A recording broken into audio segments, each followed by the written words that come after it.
Good morning. Hi. How was your walk? Very nice, thank you. Wonderful. Would you like to do an interview before you go off?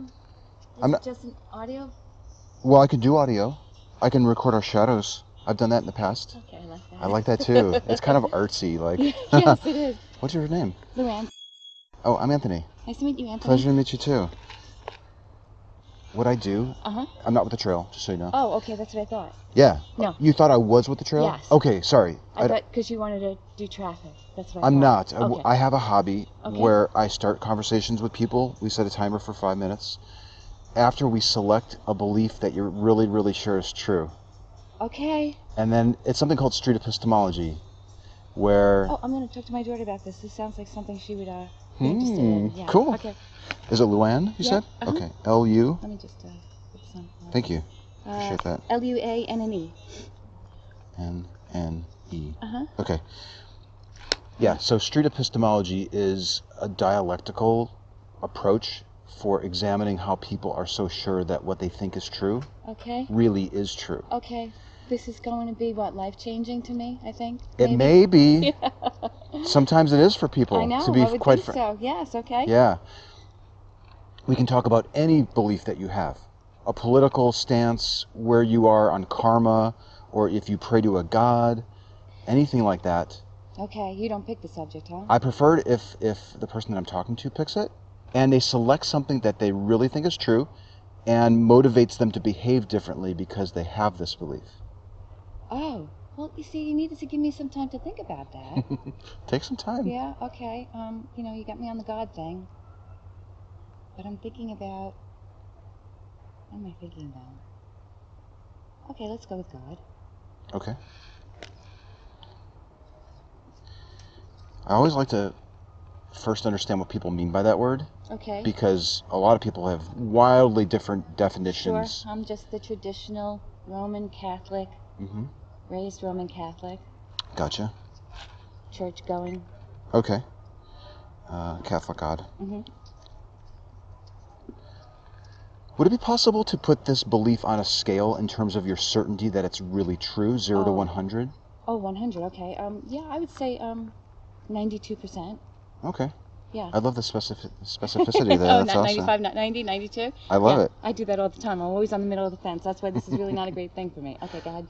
Honestly, just be very frank. Okay, Just be yourself. You're not even... Nobody really knows who you are, and I'll beep out your last name. Okay. So no one will even know, who this person is. So you can... This is your opportunity to be as honest about your beliefs as possible. Okay, can I just tell you what's frustrating to me? Of course. Okay. So I was raised Catholic. My parents took me to church. I never disbelieved for a second. I thought I raised my kids the same way, and my kids have all rejected my faith. And when my son How many kids do you have? 3. So when my son was going to make his confirmation, he said, "Mom, I don't think I can get up on the altar and make those promises because I don't really know if I believe." And I said to him, he said he didn't know why I was so upset about it. And I said, because your dad is the one that provides for you. He puts food on the table, the roof over your head. This is the only thing I have to give to you. And the fact that you're rejecting it really hurts me. Does the father have the same belief? No, he's kind of on the fence. He's sort of an atheist, right? Okay. Yeah, none of them are all agnostics, but they're all atheists.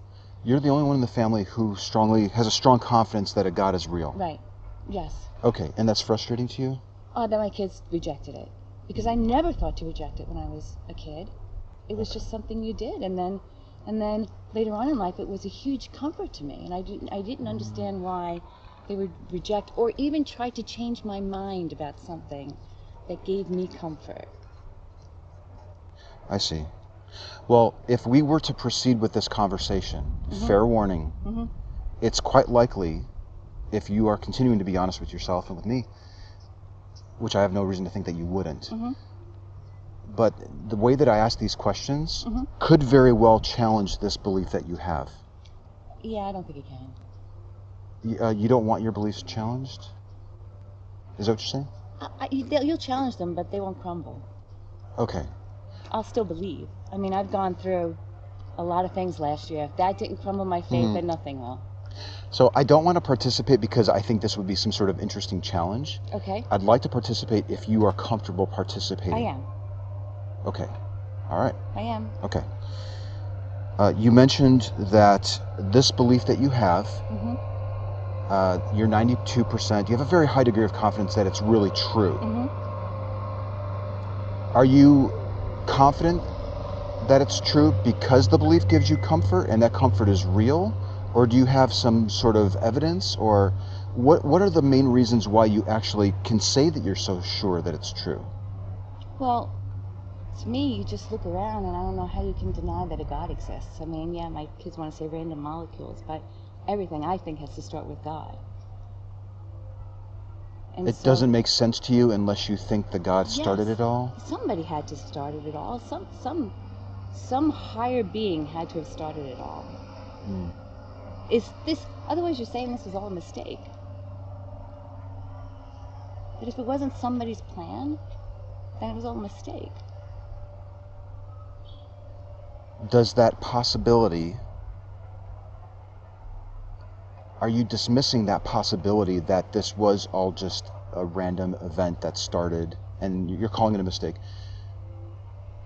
Is there some reason why you're framing it in that way?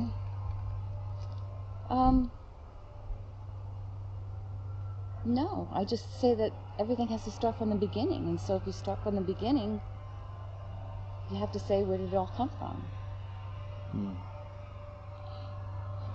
If science could one day demonstrate to your satisfaction where all this came from, and you were convinced even by the data that it wasn't a God, would you still maintain a high degree of confidence in the belief? Well, how could you do that if there's evidence right in front of you, right? I mean, the only thing I have is faith, right? I have nothing to see, I have nothing. It's only a feeling I have, right? And so, it have to be something really, really, like, here it is. I mean, there is no denying. I think any kind of evidence I'd be skeptical of. Unless it was really just right there. And then I guess I don't know where I would be. If one day scientists were able to adequately demonstrate to most people, here's the evidence that shows that this is how a universe could start without any... Could start. Yeah. Not did start. Right. Are you demanding 100% ironclad truth to prove that there is no God? 93%. You need a little bit more evidence. Okay. If we were able to, I don't study this at all. I know nothing about universes and that type of stuff, astrobiology or whatever. Okay, so if that was, if it was possible to demonstrate that to you, to your satisfaction, how universes could start to a very high degree of certainty, 95%, let's say, would you still maintain the belief that there was a God, or would that significantly move you down to some lower number? Down, I would have to. But I would say as a human being, I'd be lost. I would. How so? Because I pray every single day. What am I doing with that time? It's like, I don't know, it's like I lost my mother the day after Christmas last year. I called her every day. And so now that she's not there, I don't call her anymore. It would be the same thing with God.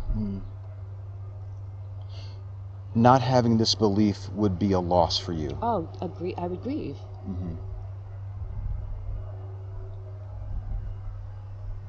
How do you think people who don't believe in a God manage to cope with these difficulties? You know a lot of them, it sounds like. Yeah, yeah. Gee, I don't know. I really don't know. You know, I've never thought about that. But again, having 3 kids and watching them, and frankly, he's 22 now, but when he was 15, he was hospitalized for depression because he was going to commit suicide. And I always thought, well, you know what? It's because you have nothing to believe in. Okay, so... You didn't have anybody to turn to. You turned to me, but I wasn't a higher power that could have helped. So, let me ask you this, and we can wrap it up because we've hit our 5. I know, I see that. We can definitely keep talking if you want. I love this stuff. If people in your life could demonstrate to you how a person could actually deal with hardships, find comfort, and get through difficult times without relying on a higher power. I would say good for you. Would that discovery help you reflect on your confidence in this belief? It would not shake it at all. What is the belief based on exactly? The idea that because we don't know how all this is here, it has to be this God? Well, it's not an I don't know. I do know. It's the way I was raised. I mean, I think to reject everything that my parents gave me in my faith, which, you know, it was a gift to me. I don't see that happening. Do you think a person could be raised with a belief and call it a gift, and yet that belief not actually be true? Well, not actually be true? Yeah, I guess so. I mean, okay. Can you say those words again? Certainly. So I'm thinking of somebody raised in a completely different family, with a completely different religion, with a completely different God, and they're 92% sure that their God is there and help them get through difficult times. Is it conceivable that somebody could be taught a belief and raised with a belief, consider it a gift, yet that belief not actually be true? Yes, I guess so.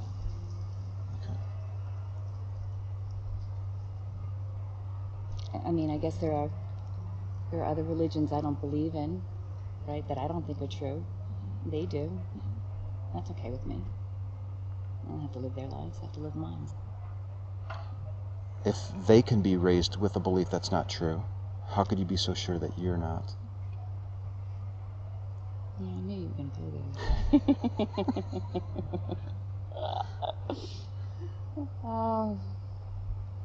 I don't know. It's just... Yeah, you have to give me... I'm going to need really strong evidence. I am. To the contrary. Do you have strong evidence today for your position on this God? Yeah, I mean, he got me through my divorce last year. He got me through my mother's death last year. Yeah. You getting through difficult times is evidence that your God is real. Yes. And the fact that I came out of it stronger. I think that's what faith is supposed to do, is to make us stronger and better people. Well, I think I have very little doubt that you got through those difficult times, and you're better for it. It sounds like I'm taking your word for it. And perhaps your belief in this God helped you get through it, and you are stronger because of the belief. Does that, however, mean that the belief is really true?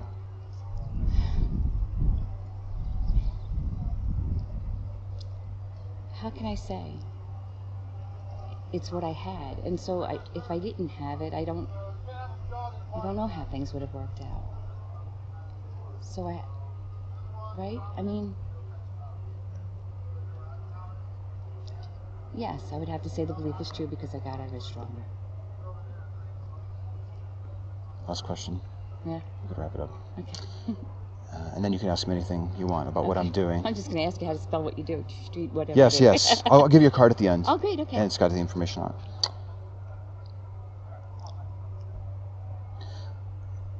Would a person who was raised to believe in a completely different God, who was able to get through difficult times,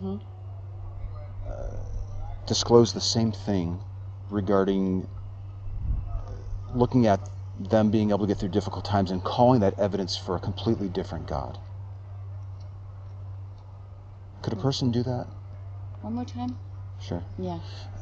Could a person who believes in a completely different God get through these difficult times and become better people because of it, yet they're believing in a completely different God than you're believing in? Yes, I'm okay with that. Yes. would they be believing in something that was true? Yes. And yet I know as a Catholic I'm supposed to renounce all other religions and all other gods, but I can only speak for myself. Thank you very much. Lovely talk, Luanne. Good talking. I don't know. The New York accent will really come out on that, I'm sure. How long have you been in Texas? 4 years, 5 years. Oh, interesting. Yeah. I grew up in Chicago, honestly. Did you? Yeah. And I don't know if sometimes I notice the accent when I go home and talk to my family, like the way that they drop some of the words. Yeah. And honestly, I was also raised in a Catholic family. Is that right? Yeah. Although I think I would kind of more align with maybe where your kids are at today, as opposed to where you are at today, in terms of that scale. Yeah, I kind of almost feel like my kids are rejecting because they are sort of like, the intellectual elite. They're doesn't believe. And I think that's where they are.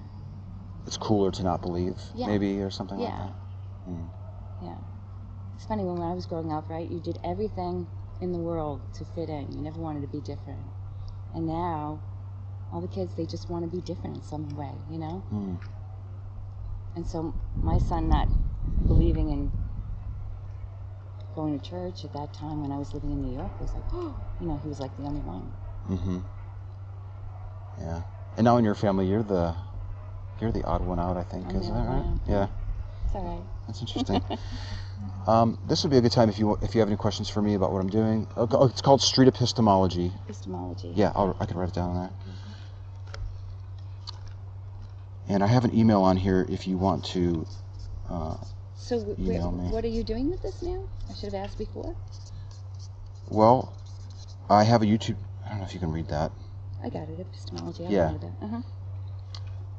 I have a YouTube channel. I've been doing this for almost 5 years now, where I've been talking to people. Yeah.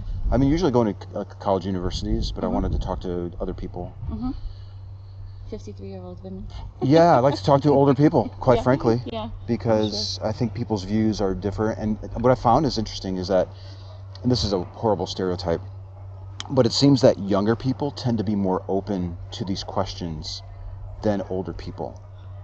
Yeah, sure. Old people are set in their ways, right?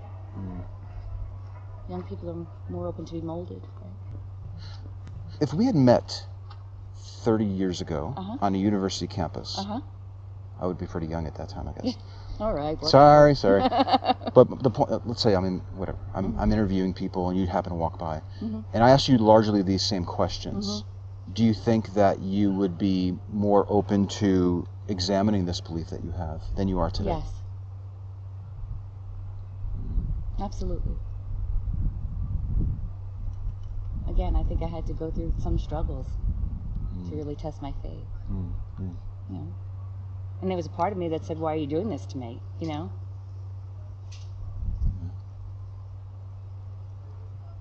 But coming out of it stronger, I guess I know the reason then. I'm wondering if 90% of our population were where your kids were at, and nobody really believed in any gods, they would say there's just no evidence for it. I'd rather say I don't know regarding the question of the universe and all that stuff. And they were able to get through difficult times because they would rely on each other or their friends or whatever. I don't know. That there were places that people could go to get through difficult times or get through a divorce or whatever. Do you think a person such as yourself would be more likely or less likely to say that it was a God that helped them through it? Well, you know what? I'm somebody who usually keeps my religion to myself anyway. I feel it's just for me. So I'm not vocal about it now. I don't think I'd be vocal about it then. Do you want to believe true things? Sure. Okay. Yeah, who doesn't? You'd be surprised. No. Oh, really? Yeah. Oh, well, you know what? Now, wait a second. I am somebody who does bury her head in the sand, really. I am. But eventually I come around, so I can see that now. Yeah. Not wanting to believe what's true. I get that. Some people have told me that even if Allah is not real, I'm going to believe it anyways because it helped me get through difficult times. Oh,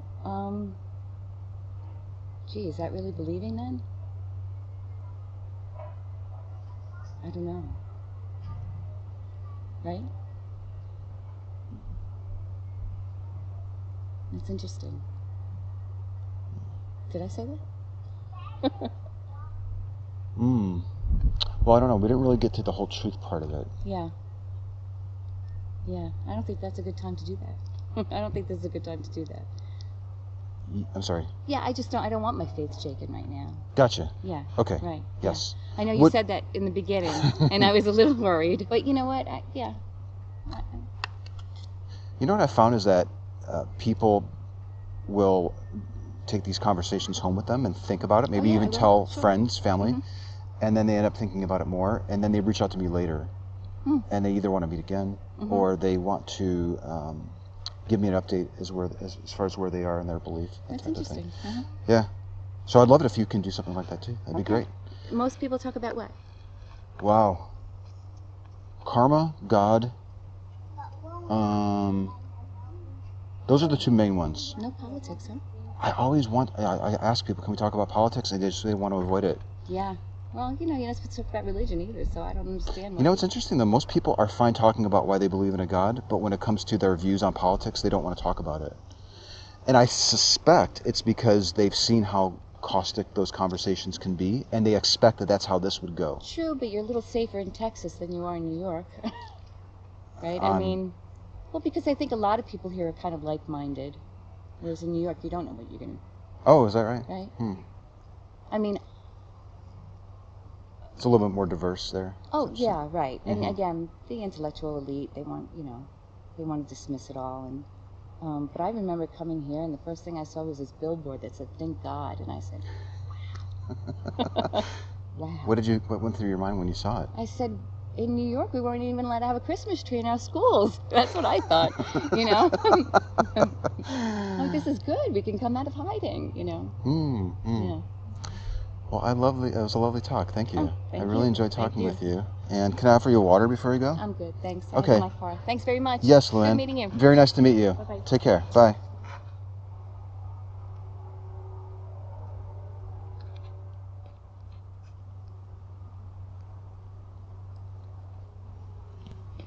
I'm really not quite sure what to make of this conversation. I'm a little hesitant to even upload it, to be honest. Now that it's over and I'm thinking about everything that we talked about and all the recent losses that she's had, I'm now wondering if I should have bailed on this one. I did give Luanne a fair warning at the start that this conversation could very well impact her confidence in this God belief, and she agreed to participate anyways. I am kicking myself that I didn't ask what was keeping her from the 100% mark. Surely there are people yelling at their devices because of that, but I have to tell you, it's so easy to miss these things when you're in the moment. Luanne was unique in that her ex-husband and all 3 kids don't believe in a God, which more than likely makes her feel under attack. In fact, she mentioned how much of a relief it was to move to a place where people are more likely to believe than not. Fortunately, this also means that she likely does have people in her life for a support system in case she ever does decide to reflect on this belief some more. Little side note here, when I see those Thank God billboards, I usually just roll my eyes and wonder how desperate an organization must have to be in order to have a campaign like that. But for Luanne, they were a welcoming beacon. While her first reason for believing was the argument from design, we discovered that she requires a higher standard to believe that a God was not involved, even mentioning faith there at one point. When it came down to it, however, it seemed that her belief was largely based on being able to get through difficult times and because she was raised with it, which led us to use the outsider test for faith, resulting in some long pauses and reflective poses. I suspect that Luanne feels a tremendous sense of loyalty to maintaining this belief, that she owes it to her parents or herself to believe. And her kids not believing is a big thorn in her side. I think it was the first thing that she mentioned to me at the start, if I'm remembering correctly. It almost broke my heart when she said that this belief is all that she had to give to her kids, and she feels sad because they don't believe. How open is a person going to be that their belief may not be true if they would feel worthless without it? Now, it was a little odd how she at least twice mentioned the intellectual elite, which may very well be her narrative to explain why people don't believe. At one point, she almost appeared to be surprised when I reminded her that it seemed like she probably had people in her life that found ways to cope without relying on a God belief. The talk ended with a brief discussion about openness and whether or not her younger self would be more open to a discussion like this, to which she agreed. But again, I think she is heavily factoring in her personal experiences and her view that she would be incapable of surmounting these difficulties without a God helping her in some way. This talk, frankly, just makes me very sad.